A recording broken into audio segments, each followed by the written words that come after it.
For advertisement, call 8125893028. Our Gmail maxtvtelugu@gmail.com. Max TV ప్రేక్షకులకు నమస్కారం.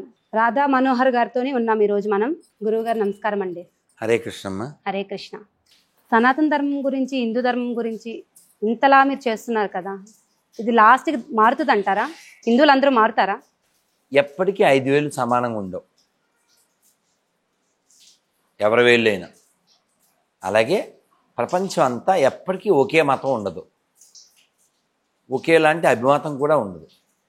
కానీ ధర్మాన్ని రక్షించుకోవడం మన బాధ్యత. కాబట్టి ఒక ఆయన ఊబిలో పడిపోయాడు, కురిగిపోతున్నాడు. చెట్టు ఉంది, ఆ చెట్టు మీద 2 ఉడతల్లాంటి జీవులు ఉన్నాయి. ఇతనికి ఏ హోపు లేదు. వాటి వంక చూశాడు కళ్ళతో. అవి ఒక కొమ్మ పడేసింది. ఆ కొమ్మ పట్టుకుని బయటకు వచ్చాడు. ఇన్ని సంవత్సరాల నుంచి చేస్తున్నారు కదా గురువుగారు, మరి మీరు ఎవరినైనా మార్చగలిగారా? ఇప్పుడు ఈ గొర్రెలతో పేపర్ ఉంది కదా, 26 క్వశ్చన్లు.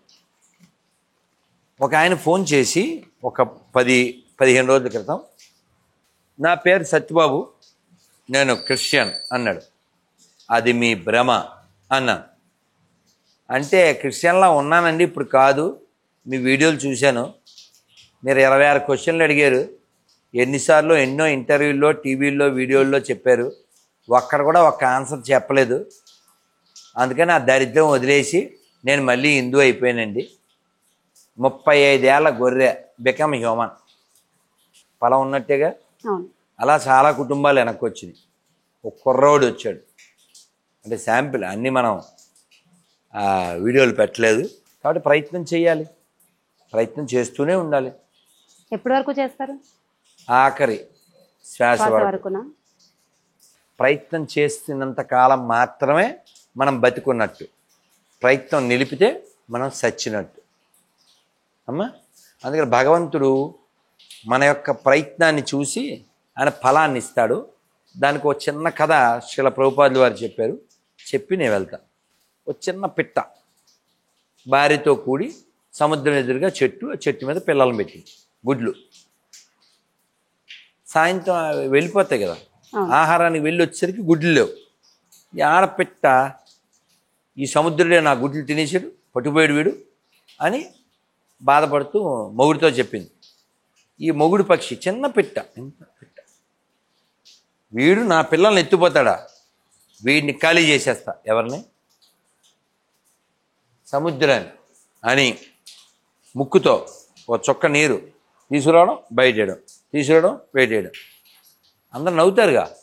పక్షులన్నీ నవ్విని, సొంత జాతి, పై జాతి, అన్ని రకాల పక్షులు నవ్విని. ఇది ఆపలేదు. ఇక్కడ డ్రాపు, అక్కడ డ్రాపు, ఇక్కడ డ్రాపు, అక్కడ డ్రాపు, ఇంతే. ఈ న్యూస్ ఎక్కడెక్కడి నుంచో పక్షుల నుంచి పక్షిరాజు దగ్గరికి వెళ్ళింది. పక్షిరాజు ఎవరు? గరుత్మంతుడు.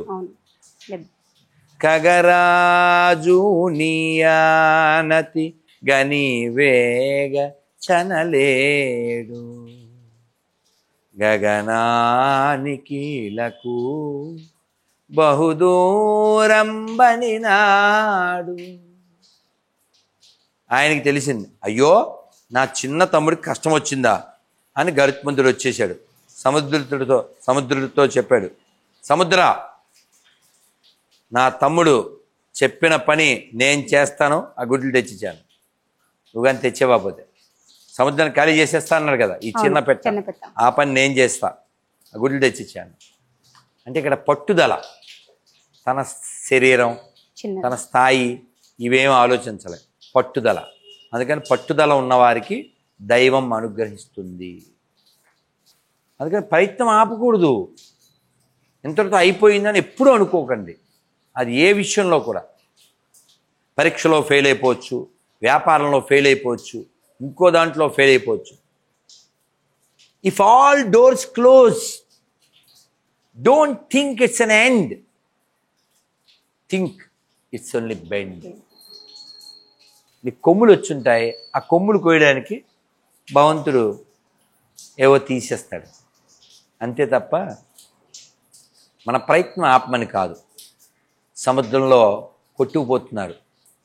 షిప్ ముక్కలైపోయి ఆ 2 చెక్క ముక్కల మీద ఈదుతూ ఎటు చూసిన అనంత సాగరం. ఒకడు అన్నాడు, ఎందుకు ఈ ఈత, ఎంత ఈదినా మామూలుగా దంచినా అదే కూలి, ఎగిరేది దంచినా అదే కూలి, కూల్గా చచ్చిపోతాను, ఏదనం అన్నాడు. రెండోవాడు అన్నాడు, ఎందుకురా చచ్చిపోవడం, దేవుడు ఉన్నాడు కదా, ప్రయత్నం చేద్దాం. ఏం ప్రయత్నం, ఎక్కడ గట్టు లేదు, చెట్టు లేదు, చేతుల్లో పట్టు లేదు, ఏమి ఈదుతాను అన్నాడు. ఇది మా శిక్షా గురువు గారు హిజ్ హోలీనెస్ రేవతిరామన్ ప్రభు చెప్పినటువంటిది 25 ఏళ్ల క్రితం. అని వీడు let me think, I don't have any link అని వాడు పట్టు వదిలేశాడు. ఎదల మనిషి ఏమైంది, దిగిపోయాడు. వాడు దిగిపోయి బుడగలు అలా పైకి వస్తున్నాయి, పైనుంచి సౌండ్ వచ్చింది, హెలికాప్టర్ వచ్చింది. ఎందుకంటే షిప్ ముక్కలయ్యే ముందు ఆ కమాండ్, ఆ పైలట్ ఇన్ఫార్మ్ చేస్తారు, పలానా ఏరియాలో our ship is going to be shipwreck, so please come అని. సో అవి వచ్చినాయి, వాళ్ళు తాడు వేశారు, తాడునిచ్చిన ఇతను పైకి వెళ్ళాడు. సో గెలుపుకి ఓటమికి మధ్యలో చిన్న గీత. కబడ్డీ ఆడితే ఎలాగో అలాగా చావుకి బతుకు కూడా అంతే. అందుకని అవమానం వస్తే చచ్చిపోవద్దండి, ఆపద వస్తే చచ్చిపోవద్దండి, కష్టం వస్తే చచ్చిపోవద్దండి, ఓటమి వస్తే చచ్చిపోవద్దండి, చావు వచ్చే వరకు చచ్చిపోవద్దండి, ఉండండి. భగవంతుడు ఎంతో ప్లాన్ చేసి ఓ ముక్కు, ఓ లుక్కు, ఓ మంచి పేరెంట్స్కి పుట్టిస్తే నువ్వెవడరా చచ్చిపోవడానికి, పుట్టిన ఎందుకు వాడెవడో డాక్టరు విజయవాడలో హాస్పిటల్ పెద్దది కడదామనుకున్నాడంట, అవి అతలాకుతలం అయిపోయింది. అందుకని పిల్లల్ని చంపేసి, భార్యను చంపేసి, వాళ్ళ అమ్మని చంపేసి వీడు చచ్చిపోయాడు. ఎందుకు చచ్చిపోవాలి? వీడు తెలివైన ఎదవైతే చక్కగా ఈ కిడ్నీ ఇంత అని వాడి కిడ్నీలు, గుండె, లివర్ అన్నీ అమ్మేసి ఆ డబ్బులతో మీరు హాస్పిటల్ కట్టి బతకండి అని వాళ్ళని వదిలేయచ్చుగా, డాక్టరేగా. కాబట్టి పెద్ద చదువులు చదివే ఏం ఉపకారం అన్నా? ఏ పక్షులైనా సూసైడ్ చేసుకుంటాయా? జంతువులు సూసైడ్ చేసుకుంటాయా? ముస్లిమ్స్ ఎవరైనా సూసైడ్ చేసుకుంటారా? మరి నీకేం పోయే కాలం? అంత మురికేంటి, అంత పెరికేంటి? బతుకు ఇవాళ ఉన్నట్టే రేపు ఉంటుందా? అందుకని ఉండండి భూమి మీద, కాస్త అవమానాన్ని భరించండి, కష్టాన్ని సహించండి. చీకటి వెనుకే వెలుగే రాదా, జీవితం ఇంతే కాదా. అందుకే రేపటి కోసం ఆలోచించండి, రేపటి కోసం జీవించండి, రేపు భవిష్యత్తు బాగుందని ఆశించండి. ఇది కూడా రేవతిరామన్ ప్రభు గారు చెప్పారు. 2 పేషెంట్లు బెడ్ మీద ఉన్నారు. ఒకటి బెడ్ పక్కనే కిటికీ ఉంది, ఈ పక్కోడికి కిటికీ లేదు. ఆ కిటికీ ఉన్నోడు వీడితో, చూడు ఎంత బాగుందో, పచ్చని ప్రకృతి, చెరువు, అందులో కమలాలు, బాతులు, పక్షులు, కిలకిల రావాలు అని చెప్తున్నాడు. ఈ రెండో బెడ్ మీదోడు దేవుడు దండం పెట్టుకున్నాడు. ఏమని తెలుసా? ఆడితో అందరికి చచ్చిపోతే బాగున్నాడు. నిజంగానే వాడు చచ్చిపోయాడు. చచ్చిపోతే ఆడు శవం పట్టుకుపోయాక ఈ నర్సుతో చెప్పాడు, నన్ను అక్కడ పడుకోబెట్టండి అని. వీళ్ళు లేవలేని బ్యాచ్. వీడు ఎంతో ఆశతో కిటికీలోని చూశాడు. నిజంగా చెప్పినవి ఏమీ లేవు. ఆ స్నేహితుడు సంతోషపడాలని వీడు చెప్పాడు. అతను పాజిటివ్కి ఉదాహరణ, వీడి నెగిటివ్ ఉదాహరణ. ఎలా బతకాలో నిర్ణయించుకుంది. దుర్యోధనుడు, ధర్మరాజు ఇద్దరూ ఒక వంశం వాళ్ళే. ఎవరిని ఆదర్శం తీసుకుంటావు? ధర్మరాజు. రావణాసురుడు భక్తుడే, విభీషణుడు భక్తుడే, ఇద్దరూ రాక్షసులే, ఇద్దరూ ఒక ఫ్యామిలీయే. ఎవరికి దండం పెడతావు? ఎవరికి నిప్పు పెడతావు? రావణాసురుడికి రావణాసురుడికి నిప్పు, విభీషణుడికి దండం. ఎందుకు? క్యారెక్టర్. ఎస్. క్యారెక్టర్. అంటే క్యారెక్టర్ కోసమే కృష్ణుడు వీళ్ళకి పాండవులకు సపోర్ట్ చేశాడండి. ఖచ్చితంగా. ధర్మం, కేవలం ధర్మం. చెప్పారుగా, యదా యదా హి ధర్మస్య గ్లానిర్భవతి భారత అభ్యుత్థానమధర్మస్య తదాత్మానం సృజామ్యహం. నేను ప్రతి యుగంలో అవతరిస్తాను. ధర్మం ఎప్పుడెప్పుడైతే నశించిపోతుందో, నష్టపడుతుందో. కాబట్టి భగవంతుని అవతారం లోకాన్ని ఉద్ధరించడానికి.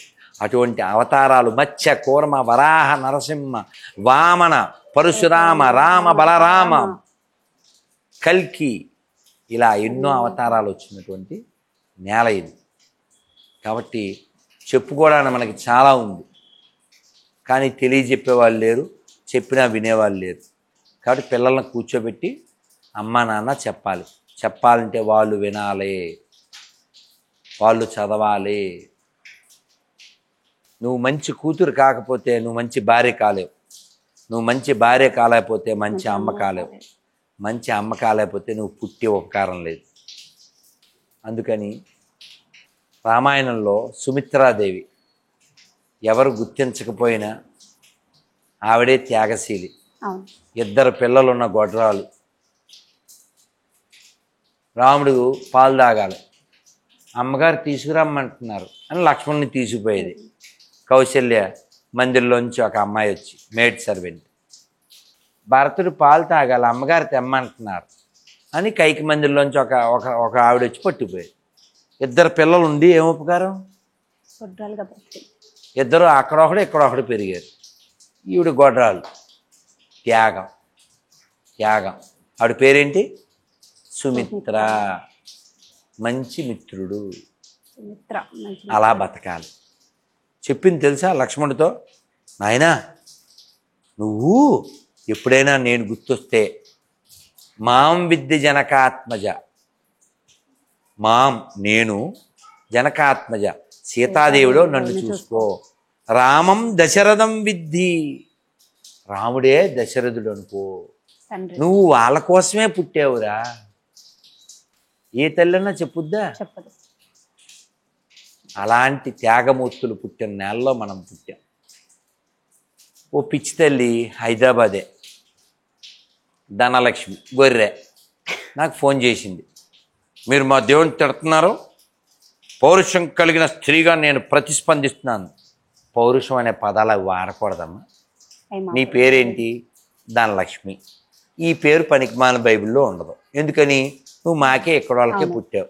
అక్క, అక్కడ ఉందో ఓన్లీ చెక్క, వాడిని నమ్మితే వచ్చేది ఓన్లీ బిఓకేకే, అది పక్క. ఓ మంచి అమ్మని చెప్పు బైబిల్లో అన్న. మేరీ మాత అంది. మీ అమ్మ నిన్ను అలా కంటే ఓకేనా అన్న. పెళ్ళికి ముందే కంటే మీ అమ్మ ఓకేనా అన్న. బెబ్బే అయితే దొబ్బే. సో ఈ ఆఫ్ నాలెడ్జ్ ఇవన్నీ. ఎందుకంటే ఏవి చదవరు, ఎప్పుడు బైబిల్ చదవరు, బైబిల్ పట్టుకొని భగవద్గీత కూడా చదవరు, ఖురాన్ కూడా చదవరు. చదివితే ఏది నిజమో తెలుస్తుంది. ఏది చదవకుండా కామెంట్లు చేస్తారు, ఏది చదవకుండానే మతం మారిపోతారు. ఫోన్ ఛాలెంజ్ చేస్తే స్వీకరించరు, ఫోన్ నెంబర్ ఇస్తే ఫోన్ చేయరు. మీ నాన్న పేరు ఏంటంటే రారు. మొన్న ఈ మధ్య అతని పేరు శాంసన్ అని గొర్రె, మన పుట్టినోడే, బ్రిటిష్ వాళ్ళకి ఏం పుట్టలే. రాధా మనోజ్ దాస్ నీకు లైఫ్ టైం ఛాలెంజ్ అని పెట్టాడు. పెడితే కొన్ని గొర్రెలు అది నాకు పెట్టేసి, సార్ మీరు డిబేట్కి సిద్ధమా అని పెట్టారు వాట్సాప్లో. నమస్కారం అండి, మీ పేరు ఊరు చెప్పగలరన్న. స్టాలిన్లో సాంగ్ తెలుసుగా, ఏం సాంగ్ పాడు? అదంతే. నేనేం ఆస్తి అడగలే, డబ్బులు. ఇప్పుడు ఉదాహరణ, ఈ అబ్బాయి ఎవరో నాకు తెలియదు, ఏం పేరు అమ్మ నీ పేరు? హరీష్. మీ నాన్నగారి పేరు? వెంటనే చెప్పాడుగా. ఎందుకు చెప్పాలి అనలేదుగా, అనలేదు నీకెందుకు అనలేదుగా. అనలేదు. వాడు ఒక నాన్న పుట్టాడు కాబట్టి అంటే వాళ్ళ నాన్న పేరు చెప్పాడు. వీళ్ళు చాలామంది పుట్టామని పేరు చెప్పలేదు, అందుకని వాడి పేరు కూడా చెప్పలే. నేను అందుకని మనకే పుట్టిన అనామక పాపి అని రాసుకున్నా. తండ్రి పేరు చెప్పడానికి కుట్టి చూడండి సెల్లో ఉంటుంది, పిరికి పాపి రాసుకున్నారండి. అవే పేర్లు ఉండే, మీరు కొట్టండి అందులో నా సెల్లో.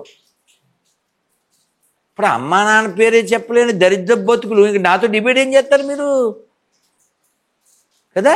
అవును. అందుకని డిబేట్ చేస్తాను, ప్యూర్ గొర్రెలై ఉండాలి, మనకు పొట్టి ఉండకూడదు, తన పూర్వీకులు హిందువులు కాదు అని చెప్పగలిగి ఉండాలి. అవుద్దా? అవదు. అందుకే పాట పాడతాను నేను. ఏం పాట?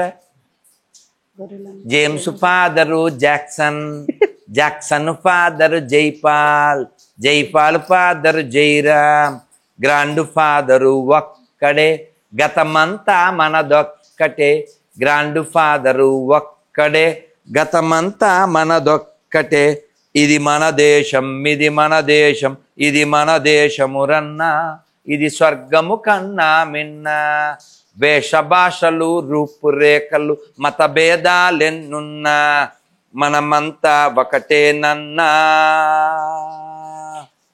మన గతమంతా ఒకటేనన్నా. కాబట్టి అందరూ మనోళ్ళే, అందరూ మనోళ్ళే, అందరూ ఎక్కడ వాళ్ళకి పుట్టిన వాళ్ళే, ఎవ్వడు బయటోడికి ఏం పుట్టలేదు. ఇంకా బాగా చెప్పాలంటే ఇక్కడ పులి, ఎరా మీ అమ్మ అడవికి వెళ్ళిందా, మీ ఇంటికి పులి వచ్చిందా? Same question applicable to this గొర్రెల్స్ అమ్మ. అందుకని తన గతం మరిచిపోయి మతం మారి మూర్ఖులై సమాజ విచ్ఛిన్నానికి ప్రయత్నం చేస్తున్నటువంటి ఎడారి మతాల నుంచి ఈ దేశం కాపాడబడాలి. సర్వే జన సుఖినో భవంతు, సర్వే జన సుఖినో భవంతు, సర్వే జన సుఖినో భవంతు అని కోరుకునేటువంటి సనాతన ధర్మం బతికితే ప్రపంచంలో మానవత్వం ఉంటుంది. ఇస్లాము క్రైస్తవం పెరిగితే ప్రపంచం మరిన్ని మొక్కలవుద్ది. ఆల్రెడీ చెక్ చేసుకోండి. జై శ్రీరామ్ కొత్త దేశం పుట్టలే, అవును. జై శ్రీకృష్ణ కొత్త దేశం పుట్టలే. మరి ఏమంటే కొత్త దేశాలు పుట్టినాయో చెక్ చేసుకోండి. కాబట్టి అన్ని మతాలు సమానం అనే దరిద్రులు ఎవరైనా ఉంటే నిరూపించండి, అబద్ధం కాబట్టి. కాబట్టి మన దేశం సనాతన ధర్మానికి సంబంధించింది. This land belongs to Shiva, this land belongs to lord Rama, this land belongs to Vyasa, this land belongs to lord Krishna, this land belongs to Valmiki.